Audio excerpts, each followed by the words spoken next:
우리 하나님께 박수로 한번 영광을 올려드리면 좋겠습니다. 박수 외치나 하겠지만 이 박수 자체가 찬송이에요. 하나님이 오늘 역사하실 것을 기대합니다. 아픈 친구들 치유해 주실 것을 기도합니다. 우리의 기도 제목 응답해 주실 걸 기도합니다 하는 마음으로 한 번 더 하나님 앞에 박수로 영광 올려드리겠습니다. 아멘. 오늘 설교 제목이 심오합니다. 먼지 속에도 목적이 있는가? 이게 비문인 것 같긴 한데 그냥 이렇게 적어봤어요. 먼지 속에도 목적이 있는가? 여러분 도올 김용옥 그 교수님 알아요? 머리 빡빡 깎고 할아버지 막 이렇게 하시는 분 알아요? 학생들 혹시 아나? 동영이 알아요? 모르죠? 도올 김용옥 딱 검색해보면 머리 빡빡 깎은 한복 입은 할아버지가 나오는데 우리나라에서는 그래도 뭐 손에 꼽는 똑똑하신 분이라고 해요. 이분이 사실은 출신이 어디냐면 한국신학대학교라는 그 대학교 출신이신데 거기서 공부를 잠깐 하셨어요. 그래서 서점에 가보면 이분이 쓰신 뭐 마가복음 주석, 로마서 주석, 그러니까 성경책 해설서 이런 것들을 써 놓으셔서 아, 이분 독실한 기독교인이신가 보다 생각할 수 있는데 실제로 책을 읽어보거나 이분의 사상을 이렇게 들여다보면 거의 무신론자에 가까워요. 예, 무신론자에 가까운 분이신데 어쨌든 똑똑한 건 사실이에요. 책도 많이 보시고. 그런데 이분이 한번 TV 강연을 하시는데 제가 그걸 이제 보고 있었어요. 그런데 막 열변을 토하면서 질문을 하나 던지시더라고요. 그러면서 무슨 질문을 이 강연을 듣고 있는 사람들에게 어떤 질문을 던졌냐면 먼지가 제가 이렇게 하면 먼지가 여기서 일로 움직일 거 아니에요. 먼지가 여기서 이쪽으로 가는데 거기에 목적이 있는가? 이 질문하는 거예요. 그리고 제가 여기서 이렇게 하면 먼지가 여기 있던 게 또 일로 갈 거 아니에요. 그럼 얘가 여기서 일로 갈 때 목적이 있는가? 막 열변을 토하시더라고요. 그런데 이 질문에는 사실 우리 기독교가 믿고 고백하는 신앙을 비꼬는 아주 그 핵심적인 생각이 들어있는 거예요. 여러분 어떻게 생각해요? 여기도 보이지 않는, 우리 눈엔 보이지 않는 수많은 먼지가 떠다니고 돌아다니고 있을 텐데 이 먼지의 움직임 속에 목적이 있다고 생각해요? 여러분들 어떻게 생각하세요? 먼지의 움직임은 우연일 뿐이다. 아니다. 목적이 있다. 어떻게 생각하세요? 기독교에서는 모든 만물을 하나님께서 주관하시고 모든 만물을 하나님께서 섭리하시고 다스리시고 통치하신다 라고 고백해요. 확장해보면 먼지의 움직임 하나라고 할지라도 또 아주 사소해 보이고 또 아주 의미 없어 보이는 그것 하나라 할지라도 하나님께서는 목적을 두고 계시고 하나님께서 다스리고 계시고 통치하고 계신다. 우리는 이렇게 고백을 하거든요.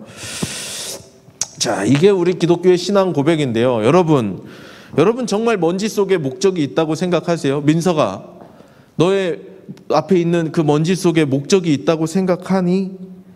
아무것도 아닌 일, 내 삶에 펼쳐지는 아무것도 아닌 일, 그 일 속에 하나님의 목적이 있다고 여러분 생각하세요?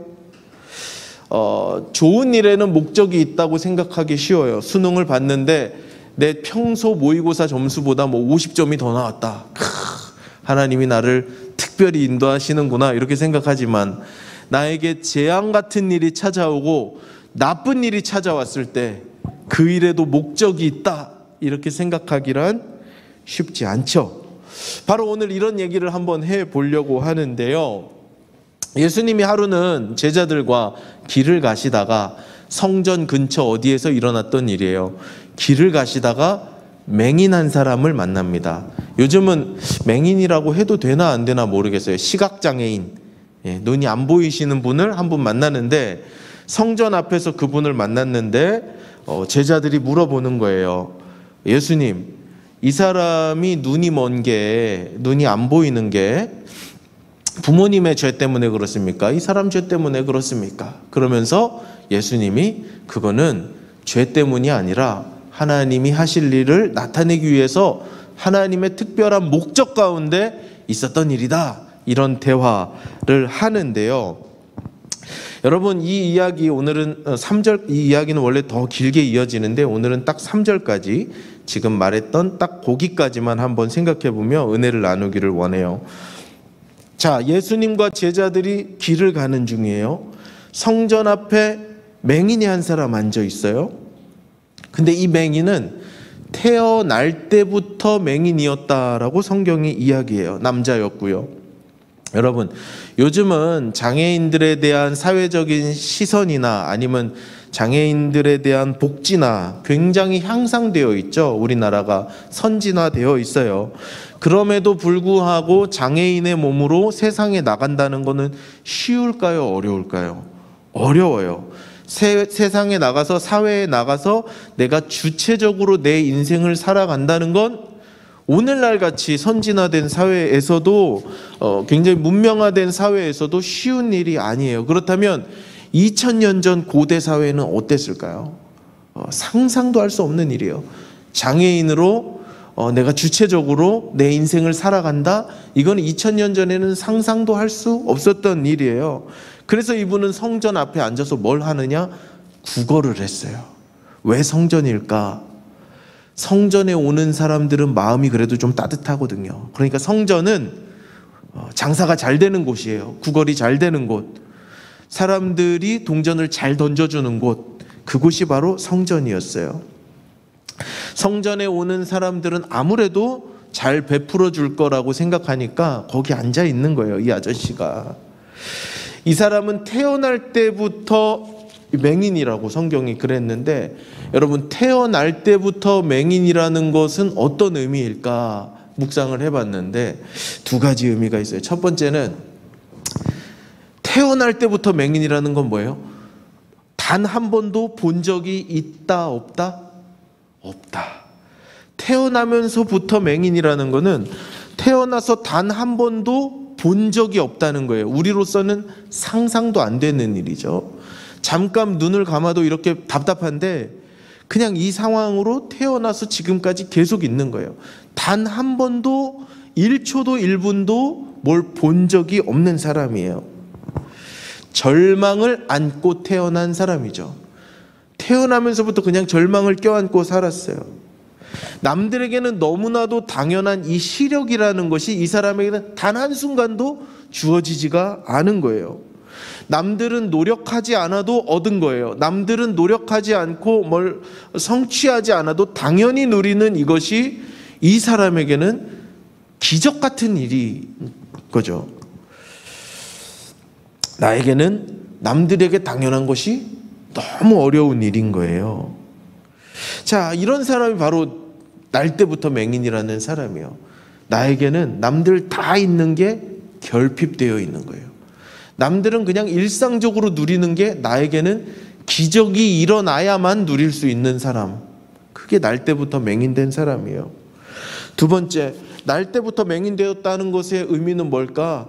날 때부터 맹인이 되었다는 건 맹인이 된 게 이 사람의 선택이나 이 사람의 잘못으로 인해서 된 게 아니라는 거예요. 엄마 뱃속에서 태어나 보니까 태어나면서부터 그냥 맹인인 거예요. 맹인이 된 것은 이 사람과 아무 상관없이 그냥 이 사람에게 주어진 거예요. 생득적으로 그 장애를 안고 태어난 거죠.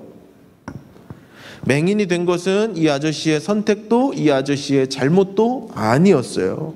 그냥 그에게 원치 않지만 던져진, 주어진 상황이라는 거예요. 이 아저씨가 영아기를 거쳐서 유아기를 거쳐서 자라나면서 점점 깨닫게 됐을 거예요. 아, 나는 다른 사람들과는 좀 다르구나 라는 걸 깨달았을 때, 내 친구들과 나는 좀 다르구나 라는 걸 깨달았을 때 이 사람은 얼마나 많이 절망을 했을까요? 조금 크면서 알게 되니까, 세상을 알게 되니까 내가 다른 사람들과 다른 거예요. 나만 시력이 없는 거예요. 얼마나 큰 아픔을 느꼈을까요? 하나님을 향한 얼마나 많은 원망과 세상을 향한 얼마나 많은 분노를 쏟아냈을까? 그리고 이 아저씨가 성인이 돼서 구걸하는 오늘까지 그 사람이 맹인된 이유를 아무도 말해주는 사람도 없고 그 사람을 위로해주는 사람도 없었어요. 나에게 고난과 문제가 있는데 이 문제가 왜 왔는지도 모르겠고 내 잘못도 아닌데 이 고난이 떠나가지도 않고 해결되지도 않고 이 고난의 목적이 무엇인지도 모르겠고 답답하게 오늘까지 그냥 살아온 거예요. 여러분, 우리도 이와 같을 수 있습니다. 내가 선택하지도 않고 내 잘못도 아닌데 고난과 문제가 나에게 떠안겨질 때가 있어요. 도대체 내가 왜 이런 문제를 당해야 되는지, 도대체 내가 왜 이런 고난에 빠져야 하는지 모를 수도 있죠. 하나님께서 깨닫게 해주실 때까지는 우리는 우리 삶에 놓여진 그 문제의 목적을 알 수가 없어요. 우리의 삶에 먼지처럼 지나다니는 수많은 문제들의 목적을 깨달을 수가 없어요. 하나님 가르쳐 주실 때까지. 그런데 여러분, 오늘 성경에 보면 이상한 사람들이 하나 나와요. 이렇게 고난당하고 문제가 있고 부족하고 연약한 사람의 마음에 비수를 꽂는 사람들이 나와요. 상처난데 소금을 뿌리는 것처럼 이 연약한 맹인 아저씨의 마음을 막 뒤집어 놓는 대사가 한 절 나오죠. 본문 2절이에요. 2절 말씀 한번 띄워주시고요. 2절만 한번 같이 읽어보겠습니다. 시작. 제자들이 물어 이르되 랍비여, 이 사람이 맹인으로 난 것이 누구의 죄로 인함이니까? 자기니까 그의 부모니까? 무슨 말인지 아시죠? 이 질문 지금 누가 해요? 주어가 누구예요? 주어가 뭐예요? 주어? 여러분, 은는 이가가 붙으면 주어잖아요. 제자들이에요. 이 제자들은 예수님 옆에 있는 그 12 제자들이라고. 근데 제자들이 장애인 아저씨를 보면서 뭐라고 말하냐면, 다 들리는데, 가까운 데 있는데 이 사람이 맹인된 게 누구 잘못입니까? 이걸 묻는 거예요. 이런 건 하면 안 되는 행동이죠. 이 사람이 죄를 지어서 맹인이 되었습니까? 아니면 이 사람이 뱃속에 있을 때 엄마 아버지가 죄를 지어서 맹인이 되었습니까? 이걸 물어보는 거예요. 그러니까 제자들은 지금 어느 확신에 차서 질문을 하는데 뭐냐? 이 사람이 맹인된 것은 죄 때문이다. 이렇게 그냥 전제를 해놓고 질문을 하는 거예요. 이 사람에게 문제가 있는 것은, 이 사람이 고난당하고 있는 이유는 죄를 지었기 때문이다 라고 전제하고 질문하는 거죠. 사실 실제로 그 당시 사람들은요, 그렇게 생각을 했대요. 만약에 태어난 아이가 아픈 아이면 엄마가 죄를 지었거나, 임신한 엄마가 죄를 지었거나, 뱃속에서 태아가 죄를 지었다고 생각해. 미개한 생각이에요. 이거는 미개한 생각이에요. 틀린 생각. 그런 생각을 했다고 해요. 그런데 여러분, 이게 제자들이 할 소리입니까? 문제당한, 고난당해서 힘들어하고 일평생 힘들어하는 그 사람 앞에서, 그 사람 옆에 듣는 데서 이 사람 누구 죄 때문에 이렇게 됐어요? 이게 할 소리입니까? 이런 소리 하면 안 되는 거죠. 내 친구가 정말 힘든 문제가 이렇게 당하고 있어요. 내 친구가 정말 인생에서 해결할 수 없는 고난과 역경의 시간을 견디고 있는데 그 친구랑 대화하는 것도 아니고 그냥 지나가는 애들이 지들끼리, 야, 쟤 왜 저래? 쟤가 죄를 지었대? 지네 부모가 죄를 지었대? 이게 사람이 할 소리입니까? 이게 제자들 입에서 이런 이야기를 하고 있어요. 그만큼 무지했던 제자들의 모습인데요. 여러분, 이렇게 하면 안 되는 거죠. 눈이 먼 사람도 듣는 귀가 있는데 그렇게 하면 안 되는 거예요. 여러분, 특별히 연약한 사람들은요, 더 잘 돌봐줘야 되는 것 같아요. 이 건강한 사람은 상처를 좀 받아도 그냥 툭툭 털어냅니다. 이거는 우리 살아가는 거랑 똑같아요. 건강한 사람은 상처가 몸에 조금 나도 하루 이틀 후시딘 바르고 약 바르고 데일밴드 바르면 금방 나아요. 그런데 몸이 연약해서 면역 체계가 고장나 있는 사람은 작은 상처 하나에도 팔을 잘라내야 할 수도 있죠. 아시죠, 여러분? 건강한 사람은 감기가 걸려도 하루 이틀 고생하고 약 먹고 누워서 자면 금방 나요. 그런데 기저질환, 치명적인 기저질환을 앓고 있는 사람이라 감기가 걸리면 어떻게 돼요? 그냥 스쳐 지나가는 감기에도 그 사람의 생명이 위협될 수 있는 치명적인 병이 되는 거예요. 연약한 사람은 아주 작은 상처에도 휙휙 넘어지는 거예요. 그래서요, 여러분, 약한 자들에 대해서는 특별히 더 많은 배려와 특별히 더 많은 돌봄이 필요한 것 같아요. 약한 자들에게는 아주 작은 공격도 치명적일 수가 있고 아주 작은 도움도 큰 도움이 될 수가 있어요. 여러분 기억하세요. 연약한 자들은 작은 공격이 치명적일 수 있고 반대로 작은 도움 하나가 큰 도움이 될 수 있어요. 이 맹인 아저씨에게 이 맹인 아저씨가 지금 성전에서 하고 있는 일은 뭐예요? 구걸하는 일이에요. 한 푼 줍시오, 한 푼 줍시오. 그럼 성전에 와서 예배드리고 가는 사람이 주머니에 몇 개 있는지도 모르는 동전 중에 하나를 던져줘요. 아주 작은 도움이에요. 100원짜리, 500원짜리 하나 던져줘요. 그러면 그 아저씨는 그걸 가지고 먹고 사는 거예요. 생존의 힘이 거기 있는 거죠. 연약한 사람에게는 작은 도움이 큰 도움이 될 수 있어요. 그래서 여러분, 연약한 사람을 만나면 혹시나 내가 이 사람에게 작은 상처라도 주지 않을까 조심해야 되고, 내가 줄 수 있는 작은 것이라도 하나 더 주려고 노력해야 돼요. 제가 며칠 전에 저희 집 거실에서 차를 마시다가 재밌는 거를 하나 봤어요. 뭐냐면, 여러분 거실에 보면 여러분들 그 아파트 이렇게 거실 창문, 베란다 바깥에 그러면 창문이 이렇게 있고 그 창문 틀 설치된 바깥에 콘크리트 벽이 한 2cm, 3cm, 많게는 5cm 이렇게 더 나와 있잖아요. 여러분들 집도 그래요? 맞아요? 그쵸? 무슨 말인지 알죠? 지금 제가 하는 말이. 여러분 저를 집중해 주세요. 거실 창문 바깥에 이제 낭떠러지인데 거실 창문이 설치되고 요만큼 콘크리트 벽이 요만큼 남아있는 공간이 있어요. 거기는 누가 올라가서 쉬라고 만들어준 자리가 아니죠. 거기 밟으면 큰일 나죠. 거기 가는 거 아닙니다. 여러분 거긴 난간도 아니고 거긴 가는 자리가 아니에요. 그냥 거기는 의미 없이 남겨진 아주 조그만 공간인데 집에서 차를 마시는데 거기에 참새 한 마리가 내려앉는 거예요. 그리고 쉬다 가더라고요. 제가 존경하는 청파교회 김기성 목사님이라는 분이 이런 말씀을 하신 적이 있어요. 창공을 비상하여 날아다니는 새들에게도 내려앉을 대지가 필요하다라는 말을 하신 적이 있거든요. 뭐냐면 아무리 잘나고 힘센 사람도 쉬어갈 땅이 필요하다고 이렇게 말씀하셨는데, 작은 참새들에게는요 대지가 필요한 게 아니에요. 작고 연약한 자들에게는 그냥 그들이 발 디디고 설 수 있는 작은 공간이 필요한 거예요. 이 맹인 아저씨에게 누군가가 찾아와서 괜찮습니다, 하나님이 잘해 주실 겁니다, 힘내십시오, 이렇게 했더라면 얼마나 좋았을까. 그런데 예수님 곁에 있는 그 제자들이라는 사람이 이 사람의 고난을 보면서 위로하기는커녕 원인을 찾으려고 했던 거예요. 자기가 심판자가 되어 있는 거예요. 자기가 하나님이 되어서 이 병의 원인을 찾아보려고 못된 짓을 하고 있는 거죠. 여러분, 세상이 우리에게 이럴 수 있어요. 세상이.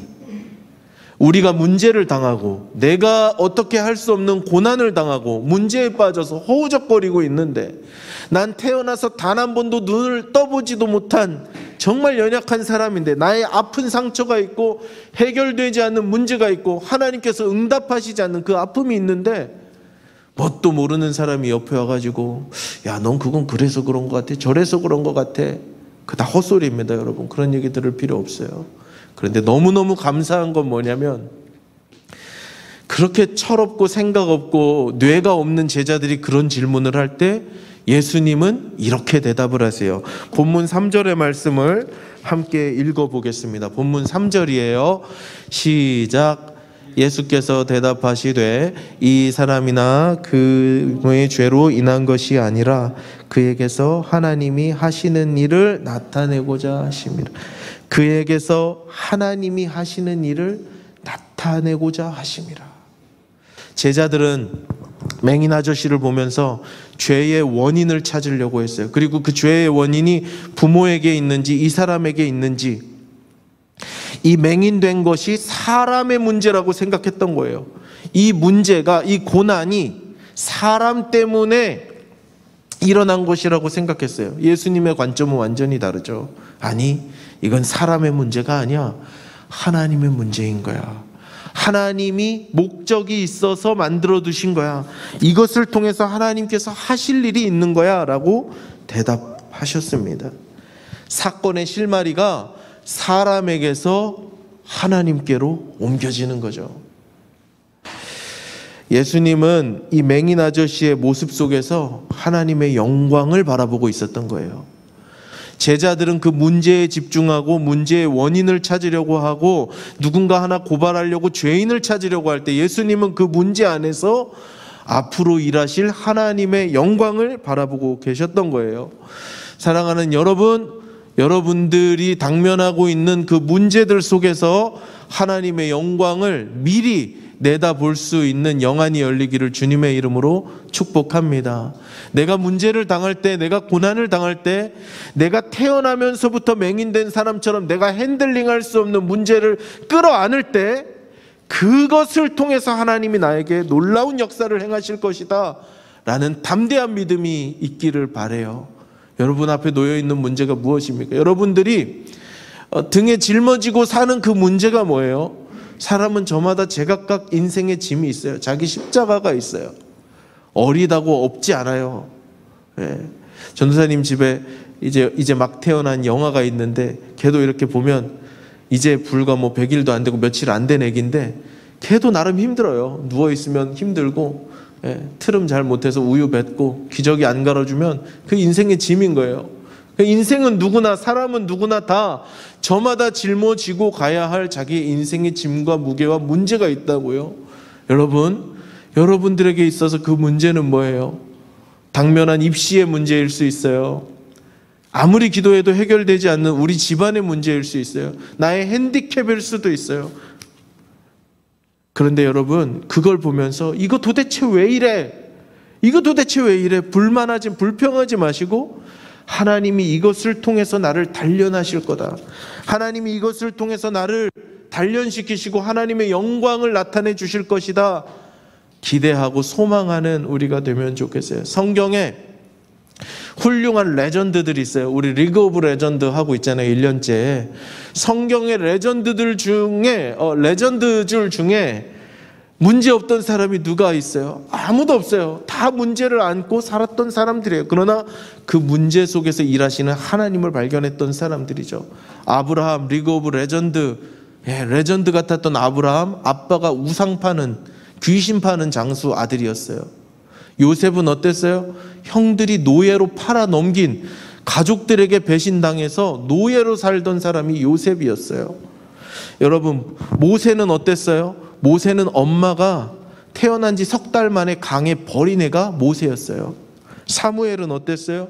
사무엘은 집에 가면 엄마가 2명이었어요. 아빠가 부인이 2명이었거든요. 콩가루 집안에서 살던 사람이 사무엘이었어요. 여러분, 이 모든 악조건들, 그런 문제들이 우리의 인생을 결정하는 게 아니에요. 그러니까 문제가 있을 때, 풀리지 않는 문제가 있을 때 너무 낙심하지, 그 문제를 보지 마시고 그 문제 뒤에서 역사하고 계실 하나님을 바라봐야 되는 거예요. 먼지 가운데 목적이 있을까요? 있어요. 내 삶의 우연히 하나님의 무관심으로 주어진 일은 아무것도 없는 거예요. 여러분들의 삶에 어떠한 문제와 어떠한 고난과 어떠한 핸디캡과 어떠한 재앙 같은 일이 있다 할지라도 우연히 주어진 건 없는 거예요. 그 일을 통해서 하나님이 일하고 계시는 것을 믿어야 돼요. 영안이 열리기를 바랍니다. 안 믿어지면 선포하는 거예요. 밥 먹는 기도할 때마다, 여러분들이 기도할 때마다, 아니면 교회 와서라도 하나님, 제가 겪고 있는 이 문제를 통해 하나님이 일하실 것을 믿습니다. 하나님, 우리 집 지지리도 가난하고 힘든데 이걸 통해서 하나님 역사하실 줄 믿습니다. 하나님, 제 삶에 이런 문제가 있는데 이것을 통해서 하나님 역사하실 줄 믿습니다. 하나님, 제 인생에 해결되지 않는 문제가 있는데 이것을 통해서 하나님 일하실 줄 믿습니다. 선포하는 거예요. 선포하고 그렇게 생각하고 그렇게 받아들이는 것, 그게 바로 믿음이에요. 사랑하는 여러분, 이거는 긍정적인 생각, 긍정의 힘, 적극적 사고방식이 아니에요. 예수님이 우리에게 이렇게 말씀해 주시는 거예요. 사랑하는 여러분, 내 잘못이 아닌데, 내가 원한 것도 아닌데 우리가 당면하는 문제들 속에서 이 오늘 이야기를 기억하며 예수님께서 하나님이 하실 일을 위해서 이렇게 된 거다라고 선언해 주셨으니 우리의 삶 속에서도 그 말씀 생각하고 승리하고 소망하며 나아가는 저와 여러분 복된 TIC 될 수 있기를 주님의 이름으로 축복합니다.